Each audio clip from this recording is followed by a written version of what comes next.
Hi, this is part one of the owl pellet investigations. This is what your journal would look like. So of course you'll write your name there and you can color it however you want.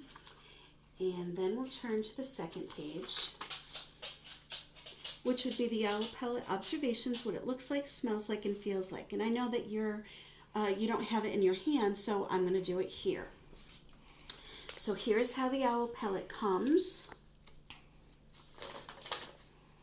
We've got some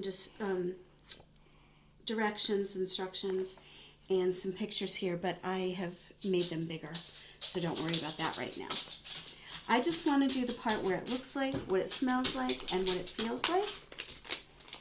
In the package comes some tweezers and a picking tool. You'll see what those are for later. And here's the moment of truth. So somebody's job is actually to go to barns and different places where owls have their homes, and they collect these owl pellets and they sanitize them, and then they wrap them all up and send them to people who want to do it, like me. Okay, so I'll wash my hands after, but can you see it? Is it nice and clear? Turn it over. Oh, you can see some bones in there. Now we're not going to actually dissect in this video, but I want you to see, to be able to do what it looks like. So think about what it looks like. What could you draw it looking like? We probably all say it looks like the same thing. It kind of looks like poop. I promise you though, it is not poop.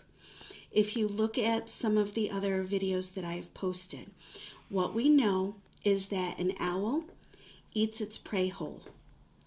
And it'll eat like small mammals or insects or birds. And when it digests it, or when it eats it, it can't digest the fur and the feathers and the bones. So part of its stomach clumps it all together and it regurgitates it.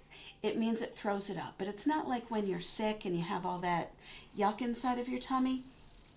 It is just the fur and the feather and the bones and whatever undigestible parts it is.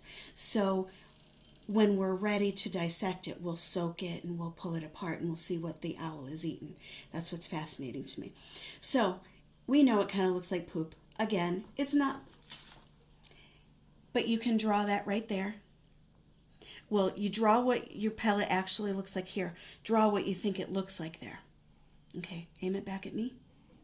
I'm going to do what it smells like. Honestly, when I smell this, I smell like earth. It just kind of smells like if you were out in the garden, not with flowers and things like that, but just digging in the earth. Julianne, I'm going to have you smell it too, and you can tell us what you think. What does it smell like? Dirt. Just smells like dirt. So, again, I know you can't smell it yourself, but you can draw that it kind of smells like dirt. What does it feel like? It's kind of soft. Well, let's say smooth.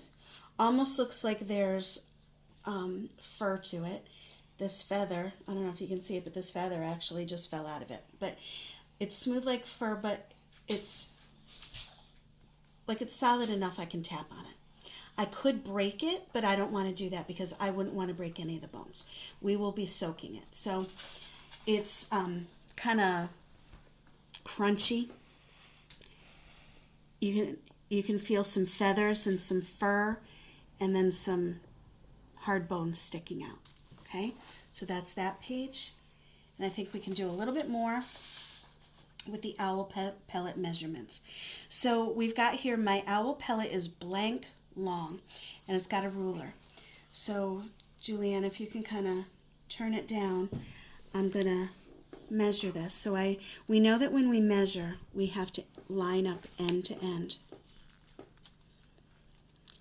And as we look at this, it looks about 2.5 inches long. It's pretty close to 3 though. If you just want to write 3 inches, that is totally okay. It's just over 2.5 inches, kind of around 3. Now it says use the items around the room to answer the following. My owl pellet is longer than So I just grabbed a couple of objects from around here. I grabbed a remote. My owl pellet is definitely not longer than a remote, but it's shorter. How about a battery? Think about what you would say. Is the owl pellet longer or shorter than the battery? I'm not going to tell you. You think about that. You can write it down. We've got a mouse. We're all on our computers, right? So, got a mouse. Is the owl pellet longer or shorter than a mouse? And a pencil. Is the owl pellet longer or shorter than a mouse? Excuse me. We have a ring. Is the owl pellet longer or shorter than that? So you can kind of think, if you even use a ruler and you find something that's about 2.5 inches long, you can find other items around your house that would be shorter than that or longer than that, or use the ones that I did and fill in these bottom parts. Now, in a separate video, we're going to start the actual dissection. So we will soak this, and I will pull it apart, and we'll separate the fur into a pile. We'll separate bones into a pile, and that's when we'll get into some different animal skeletons, and we'll see what we can find, because whatever bones we find, we know what the owl has eaten. I'm pretty excited to do this video with you with the dissection. It's always one of my favorite parts of kindergarten. So I hope you join in for the next part. Bye.